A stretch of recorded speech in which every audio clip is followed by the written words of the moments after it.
Today we're going to be taking a close look at the new Audi RS3, the baby RS. Up front, well, the first thing that grabs my attention is this new mask that goes around the front grille. It's very glossy now. It's again, I think, in line with the design that they've been doing.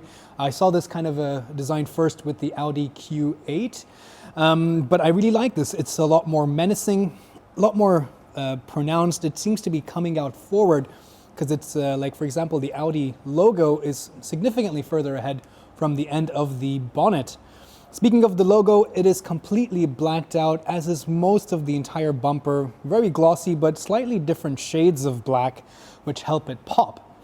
Another thing that pops is the color. This is one of the exclusive colors for the RS3. It's the Kulami green.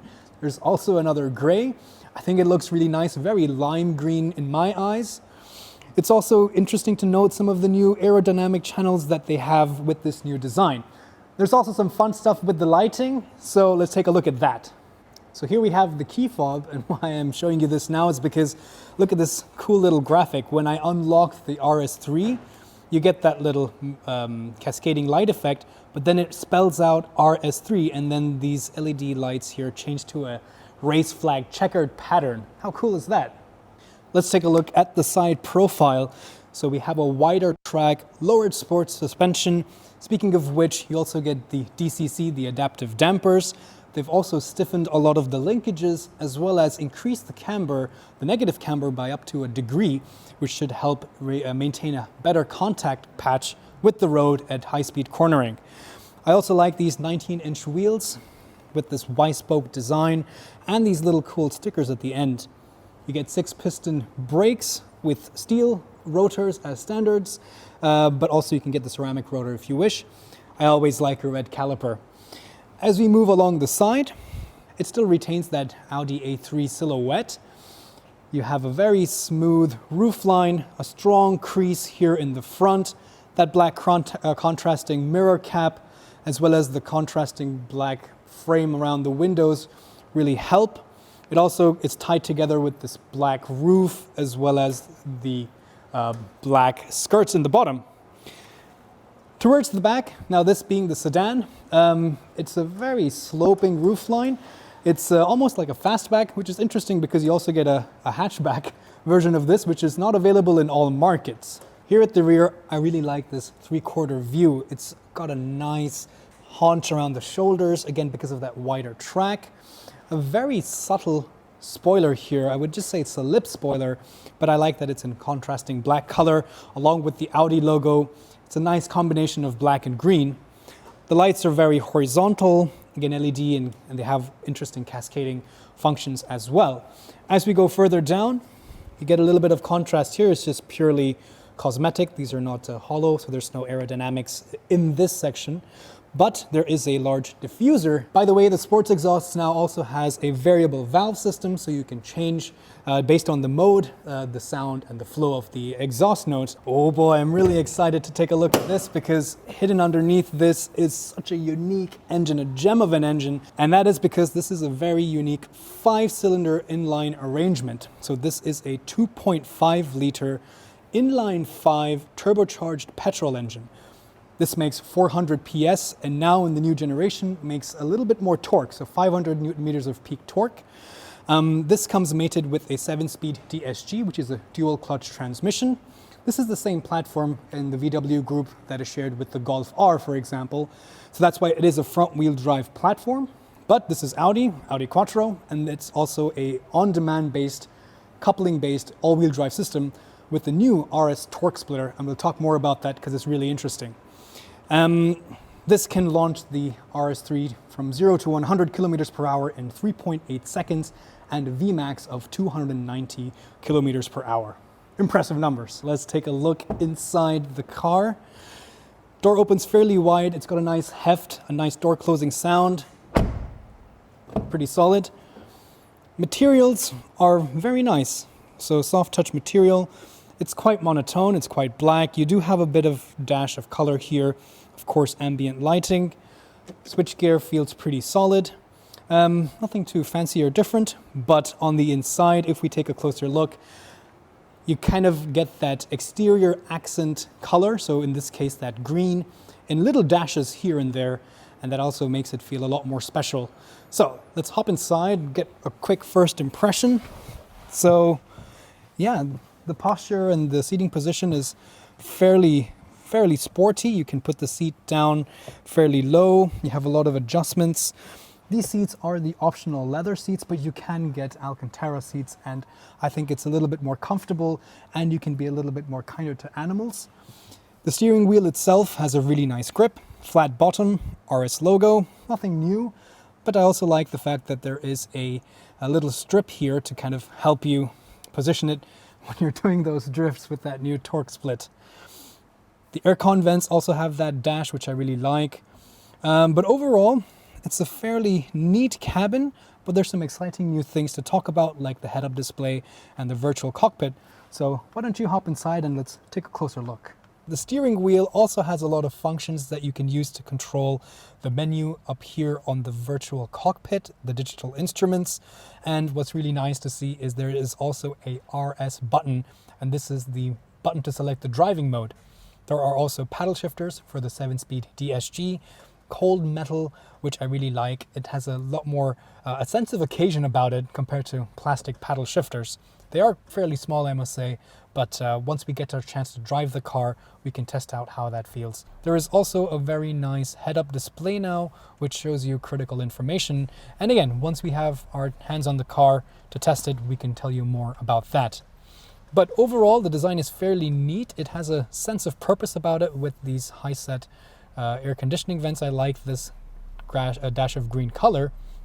And as we go further to the right-hand side, we see the touchscreen infotainment system. You have Apple CarPlay and Android Auto wireless connectivity, which is very useful. It doesn't have a haptic feedback, but the click sound actually is the same kind of click sound you get in some of the bigger Audis like the Q7 and the Q8, where there is a little bit of a haptic feedback. So it makes that same sound, and to me, somehow it tricks my mind into thinking that I'm feeling something as well. But it's fairly useful, very intuitive to use, very slick. And further down, I'm always happy to see that there are actual buttons, at least for controlling the climate control over here. So you do still have a rocker for the volume, for example, or rather the settings here. But overall, buttons are still better than no buttons at all. We have further hotkey buttons down here for the drive select, as well as the parking assist systems. A couple USB charging ports and an inductive phone charger, so useful. And as we've seen in the past with the VW Group cars, they shift-by-wire system. And look at this. This is like a nice touchpad for changing the volume. I used to have something like this on my old iPod Classic. Do you guys remember those? It was like a big bar of soap and had a nice touch-sensitive trackpad. So cool to see that coming back. I would take this over a touchscreen any day. I think it's still okay if there's no actual knob. And last but not least, down here you have an electronic parking brake along with a 12-volt power socket. This new RS also comes with some interesting new driving modes. So along with efficiency, comfort, auto, and dynamic, you have an RS individual, RS performance, and RS torque rear, which is a very German way of saying drift mode. All right, let's go take a look at the back seat.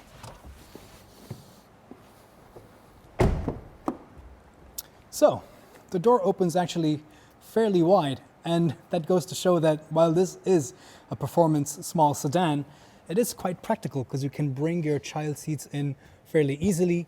You do have ISOFIX points to mount them. The texture and that contrast stitching and the pattern that you saw in the front seat is also here in the rear seats. And check out the contour of the backrest itself. So they're still very performance oriented in a way that it seems to be having a lot more side bolstering. So your passengers in the back seat won't go flying around when you are, making the best use of that torque differential. There's a handle here if you need help to get in. And, well, yeah, not too bad, I would say. This seat is set to my driving position. I'm about 1.73 meters or 5'8" roundabout, and this is set to my driving position. With the seat not completely on the floor, I have place to slide my feet under the front seat. I have just about enough headroom. And we don't have a big panoramic sunroof in this case, so the mechanism for the smaller sunroof is kind of tucked away here, so it does eat up into a little bit of the headroom and the visibility. Also, the entire cabin is fairly black, which kind of makes it seem even more smaller, but it is a sporty sedan, and that's kind of what you can expect. But definitely, it's very practical. We have more air conditioning vents, along with a couple USB-C ports, an armrest, so yeah, definitely something you can live with very easily.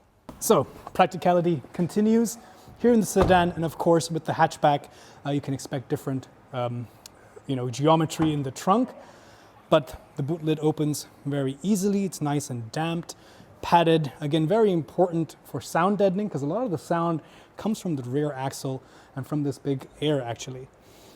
The trunk is pretty good, but I must say the height that you're getting is quite limited here in the sedan. And again, if you're in a market where you get the hatchback and even more practicality is important, that's where that would score, because this height, let's face it, is not very good.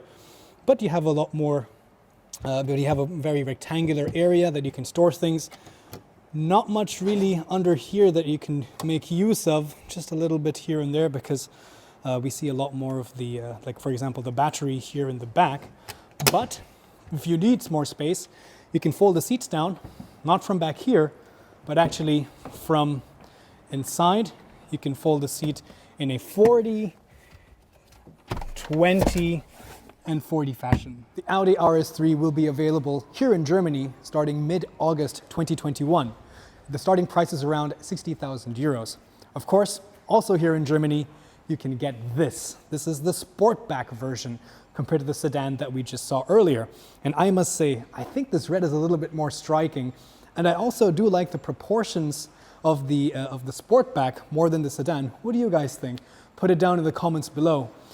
The front part is pretty much identical between the two siblings, as you would expect. But the real changes start as we go towards the C-pillar, because over here, the roofline is significantly different as it continues, and you have this little spoiler at the top here, and then you have this hatchback, or rather should I say Sportback in this case. This is a lot more practical, like we saw in the sedan. The actual area in the trunk, the height that you have is significantly less compared to, well, take a look at this. I mean, there is such a wide opening, and it's also easier to access the seat latches to tumble the seats from back here if you need to.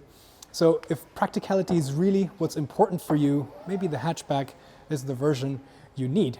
As you can expect, because this is red on the outside, you also have quite a bit of red on the inside. The similar optional leather sport seats with this pattern, but of course the contrast stitching now is in red. Likewise, you have red dashes along the dashboard, as well as a red stripe on the top of the steering wheel. I also found something really interesting. Take a look at this number plate. Of course, Deutschland, Ingolstadt, where the headquarters of Audi is, RS3, third generation, serial number 1. So this is Genesis right here. And that's because actually the Sportback, this is the third generation, but the sedan over there, this is only the second generation. So if you guys could pick one, which one would it be? Now, at first glance, it might seem similar to some of the other systems we've seen in the past, like GKN Twinster from the Ford Focus RS, or the system in the Opel Insignia GSI, or some of the Jaguar Land Rover cars, but this is in fact quite different. In the past, the RS3 and of course the other cars on this platform, like the Golf R, had a Haldex system with a singular clutch, and then the differential would be behind that. So you would activate and deactivate the drive to the entire rear axle. But in this case, what you can see is you have two separate clutch packs for each of the rear wheels. So drive comes in from here, from the engine, and then it gets transferred to these two clutch packs. And the differential in the speed itself is achieved by how much these clutch packs are engaged and disengaged. There's a worm gear with an actuator which will rotate this gear, which has a ball and ramp to compress and decompress these clutch packs. The front axle remains open differential, and it has a brake-based torque vectoring, but in combination with this, you get a really versatile all-wheel drive system. But make sure you click on the link below to watch our first teaser episode where we got to test the prototype, at least sitting as a passenger, to get a feel of the new differential in the rear and of course experience a little bit of that glorious 5-cylinder engine. Be sure to subscribe because very soon we will have our full test video of this car where we get to drive it out on some nice roads and tell you what it's really all about.